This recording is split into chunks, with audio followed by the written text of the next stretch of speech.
Monu's memory, ये है आज की इंग्लिश की शॉर्ट स्टोरी। हिंदी में करेंगे इसको ट्रांसलेट। इस स्टोरी की हेल्प से आप इंग्लिश के हर एक स्ट्रक्चर को बारीकी से सीख पाएंगे और समझ पाएंगे।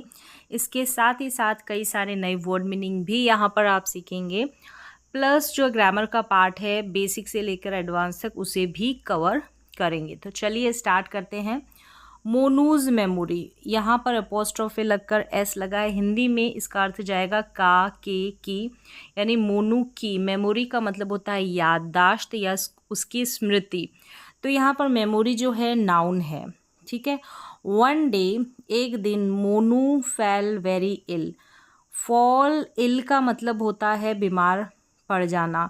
तो यहाँ पर फॉल की सेकेंड फॉर्म फेल का प्रयोग हुआ है। सिंपल पास्ट का ये वाक्य है। स्टोरीज जो है मोस्टली आपको सिंपल पास्ट यानी कि पास्ट टेंस में ही मिलेगी, वर्ब की सेकेंड फॉर्म ज़्यादा देखने को मिलेगी। तो यहाँ पर ये पास्ट टेंस ही है, simple past. One day Monu fell very ill, यानी कि एक दिन मोनू जो है बहुत बीमार पड़ गया। द डॉक्टर एडवाइज्ड, डॉक्टर ने सलाह दी। एडवाइज की सेकेंड फॉर्म एडवाइज्ड है, किसे? हिम। हिम का यहाँ पर यूज़ हुआ है ऑब्जेक्ट। हिम कौन है? यहाँ पर मोनू है। फिर इसके बाद में एडवाइस क्या दी, तो इन्फिनेटिव का यूज़ हुआ है। इन्फिनेटिव यानी कि टू के साथ वर्ब की फर्स्ट फॉर्म का प्रयोग होना। तो एडवाइज्ड के बाद में इन्फिनेटिव का ही प्रयोग होता है। खिचड़ी यानी क्या सलाह दी? खिचड़ी खाने की सलाह दी। Monu had a bad memory, यानी कि मोनू की जो याददाश्त थी, मेमोरी थी, स्मृति थी, वो बहुत ही ख़राब थी। ये बताने के लिए हमको स्टेट ऑफ पोजेशन में हैड का प्रयोग यहाँ पर करना पड़ा। यानी कि बैड मेमोरी है किसी की, तो वो बताने के लिए हैड का प्रयोग। यानी किसी के पास कुछ था पास्ट में, सिंपल पास्ट का ही वाक्य है। किसी के पास कुछ था तो हैड का प्रयोग करेंगे। किसी के भाई बहन है या थे, प्रेजेंट में है तो हैज़ हैव का प्रयोग करेंगे। पास्ट की बात करेंगे तो हैड का प्रयोग करेंगे। रिलेशन बताने के लिए हैज़ हैव हैड का प्रयोग, स्टेट ऑफ पोजीशन, ठीक है। और भी कई चीज़ों में, जैसे कि आप अगर किसी के बॉडी पार्ट्स को बताना चाहते हैं तो भी हैड का प्रयोग। टेंस के अनुसार हैज़, हैव और हैड का प्रयोग हो जाएगा, क्योंकि यहाँ पर सिंपल पास्ट की बात है तो हैड का प्रयोग हुआ है। कोई मेन वर्ब का यहाँ पर प्रयोग नहीं होगा अलग से, हैड ही यहाँ पर एज अ मेन वर्ब जो है काम कर रहा है। Monu had a bad memory, यानी मोनू के पास थी, वो भी तो मोनू के पास हुई, किसी के पास कुछ होना, मेमोरी तो उसी की स्मृति है, तो हैड का प्रयोग। Monu had a bad memory, यानी कि मोनू की याददाश्त बड़ी ख़राब थी। सो ही केप्ट रिसाइटिंग, ये स्ट्रक्चर देखिए, कीप प्लस वर्ब में अगर आईएनजी आ जाएगा, कोई व्यक्ति किसी काम को करता रहा, करती रही, करते रहे, इस तरीके से वाक्य की एंडिंग होगी। टेंस के अनुसार, क्योंकि यहाँ पर देखिए कीप की सेकेंड फॉर्म कैप्ट का प्रयोग हुआ, तो करता रहा, तो सिंपल पास्ट का ये वाक्य है। करते रहते हैं तो कीप या कीप्स का प्रयोग होगा। लेकिन इसके बाद में आपको ध्यान रखना है, वर्ब में आईएनजी लगाना है। जैसे रिसाइट है तो रिसाइटिंग करेंगे, इसके बाद में जिरन यानी कि वर्ब में आईएनजी का प्रयोग होगा, जो भी मेन वर्ब होगी। और टेंस के अनुसार ये जो कीप है ये बदलता रहेगा। कीप का कैप्ट हो गया, यानी वर्ब की सेकेंड फॉर्म, सिंपल पास्ट का वाक्य। सो इसलिए ही कैप्ट रिसाइटिंग, रिसाइट करना, बार बार बोलते रहना, दोहराते रहना। जैसे पोयम को हम बार बार गाते हैं, रिसाइट करते हैं, तो उसी तरीके से बोलता रहा, तो करता रहा, बोलना, बोलता रहा। क्या बोलता रहा? खिचड़ी, खिचड़ी कहता रहा, बोलता रहा, ठीक है। खिचड़ी। ऑन द वे होम, यानी अपने घर के रास्ते पर। ऑन द वे होम मतलब अपने घर के रास्ते पर, तो सिंपल पास्ट का ये वाक्य है। आगे देखें, बट लेकिन, सून जल्द ही फॉरगॉट, फॉरगेट की सेकेंड फॉर्म है, यानी कि भूल गया। तो सेकेंड फॉर्म यानी कि सिंपल पास्ट का एफर्मेटिव सेंटेंस, द वर्ड, वो शब्द, कौन सा शब्द? वो खिचड़ी वाला शब्द। एंड और स्टार्टेड, अब यहाँ पर भी देखें स्टार्ट की सेकेंड फॉर्म है, वर्ब की सेकेंड फॉर्म सिंपल पास्ट का ही ये वाक्य है। जैसे कि कीप में वर्ब में आईएनजी लगता है, कीप के बाद में जिरंड का यूज़ होता है। जिरंड मतलब वर्ब में आईएनजी, और स्टार्ट के बाद में भी वर्ब में आईएनजी लगेगा, जैसे से का सेइंग है, ये ध्यान रखना है। और ये भी अपना एक स्ट्रक्चर है, इसका अपना मीनिंग होता है। स्टार्टेड सेइंग, और कहने लगता है, कोई किसी काम को करने लगता है, लगती है, लगते हैं, तो वहाँ पर स्टार्ट प्लस वर्ब में आईएनजी लग जाता है। तो स्टार्टेड सेइंग यानी कहने लगा, सिंपल पास्ट की बात है तो कहने लगा खा चिड़ी, विच मेंट, मीन की सेकेंड फॉर्म है मेंट, ठीक है, वर्ब की सेकेंड फॉर्म सिंपल पास्ट की बात है। ओ बर्ड ईट यानी खा चिड़ी का मतलब है ओ बर्ड ईट यानी कि चिड़िया खाओ। एंड स्टार्टेड सेइंग खा चिड़ी विच मेंट ओ बर्ड ईट, ये कहने लग गया। चलिए आगे बढ़ते हैं। ही वॉज पासिंग बाय, अब यहाँ पर देखिए वॉज और पास्ट में आईएनजी लगा है यानी कि पास्ट का कंटिन्यूअस टेंस का वाक्य है। हिंदी में इसका मतलब निकलता है रहा था, रही थी, रहे थे। वॉज वर्ब के साथ वर्ब में आईएनजी लग जाता है। और बाय मतलब नज़दीक से, पास से, अ फील्ड एक पास से, और पास का मतलब गुजरना, गुजर रहा था। He was passing by a field, एक खेत के पास से, बगल से वह गुजर रहा था। अ फार्मर, एक किसान, हर्ड हिम सेइंग खा चिड़ी। अब यहाँ पर देखें जैसे ये हर्ड है और फिर यहाँ पर ऑब्जेक्ट हिम हो सकता है, हिज हो सकता है, ठीक है, हर हो सकता है, और यहाँ पर सेइंग है यानी से में आईएनजी लगा है। तो ये जो सेइंग है ना, ये प्रेजेंट पार्टिसिपल है, यानी वर्ब में अगर आईएनजी लगता है तो वो प्रेजेंट पार्टिसिपल होता है और जिरंड भी होता है, लेकिन यहाँ पर ये प्रेजेंट पार्टिसिपल है इंग्लिश की ग्रामर की भाषा में। और इस हर्ड की जगह और भी सेंस वर्ब्स आ सकती है, सेंस वाली वर्ब्स जैसे look, hear, feel, sound, taste, और उसके बाद में ये ऑब्जेक्ट। आईएनजी वाली जो वर्ब आएगी ना, ये प्रेजेंट पार्टिसिपल होता है। कुछ वर्ब्स के साथ आईएनजी वाली वर्ब्स आती है, जैसे यहाँ पर ये सेंस वर्ब है हर्ड। ये सेकंड फॉर्म है, हियर की सेकंड फॉर्म, तो सिंपल पास्ट का ही वाक्य जो है ये सेंटेंस सिंपल पास्ट का है।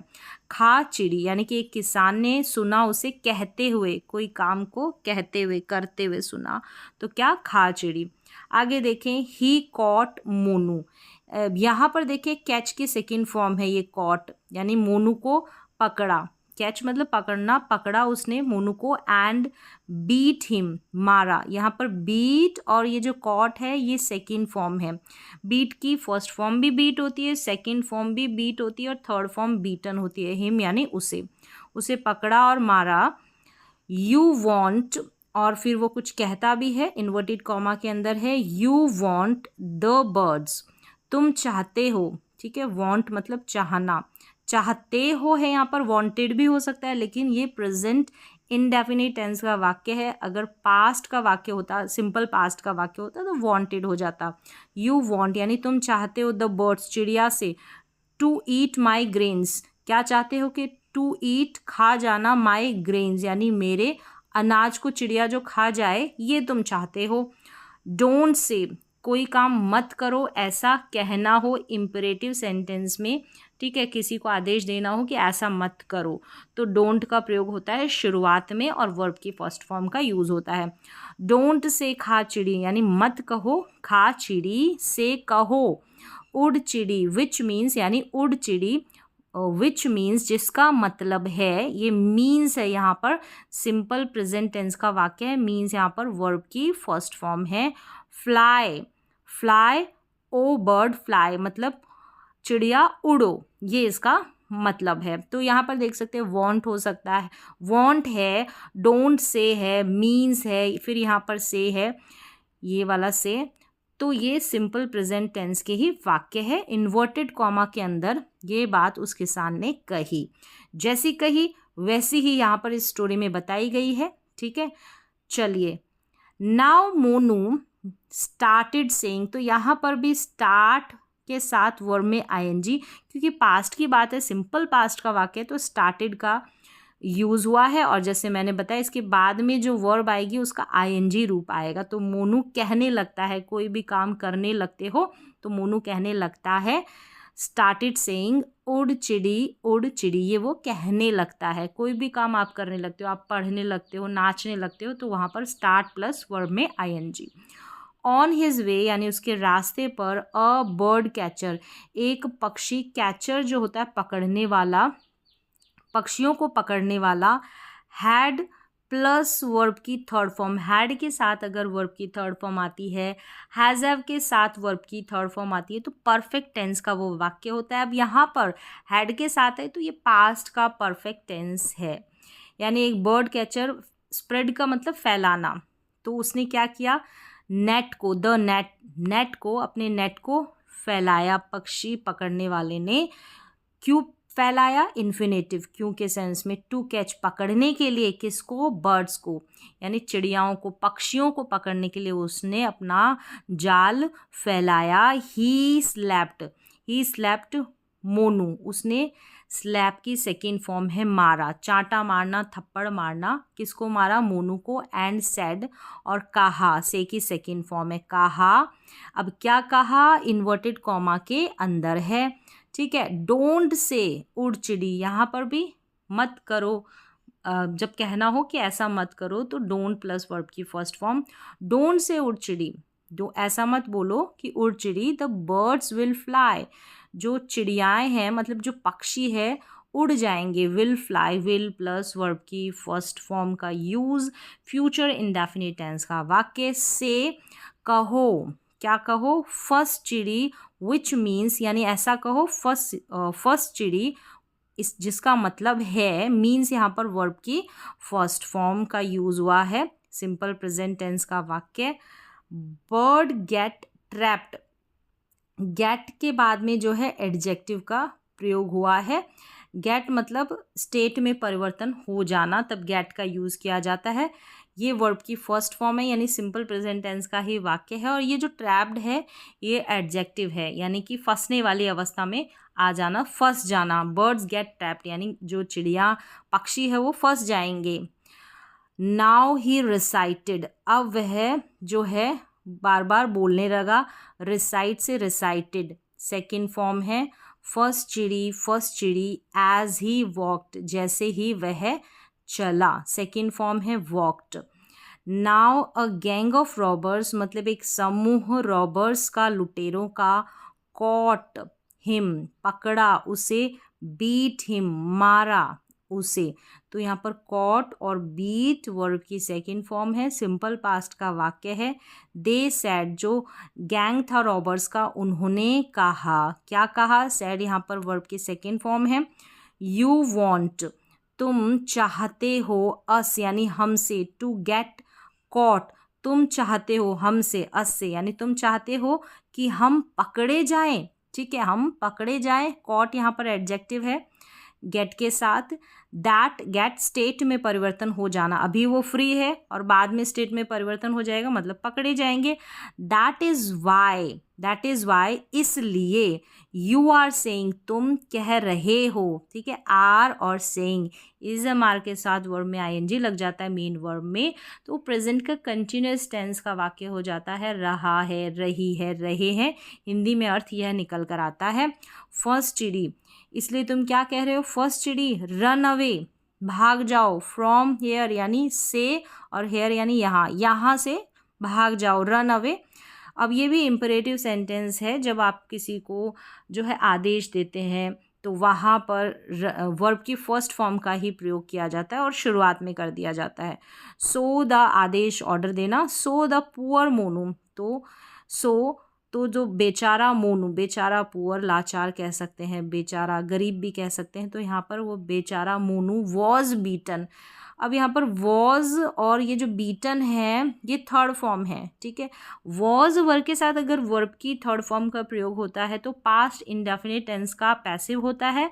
उसका अर्थ क्या होता है, ये शुरुआत में द पुअर मोनू, ये जो मोनू दे रखा है ना, ये सब्जेक्ट नहीं है, यहाँ पर ये ऑब्जेक्ट के रूप में आया है, मतलब जो ये मारने का काम होगा ये इस मोनू के ऊपर होगा। पैसिव का यही मतलब होता है, जो भी एक्शन परफॉर्म होगा वो इसको, ये जो मोनू है इसको ये रिसीव करेगा, उस मार को जो है ये मोनू रिसीव करेगा, तो इसका मतलब ये पैसिव है।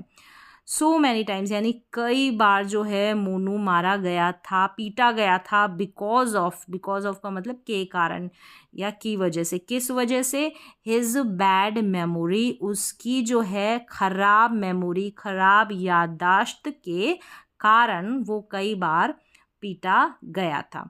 तो इस तरीके से यहाँ पर जो है ये स्टोरी कंप्लीट हो जाती है। उम्मीद है आपको हर एक टेंस का स्ट्रक्चर है वो समझ में आया होगा। मैंने पूरी तरीके से यहाँ पर समझाने की कोशिश की है।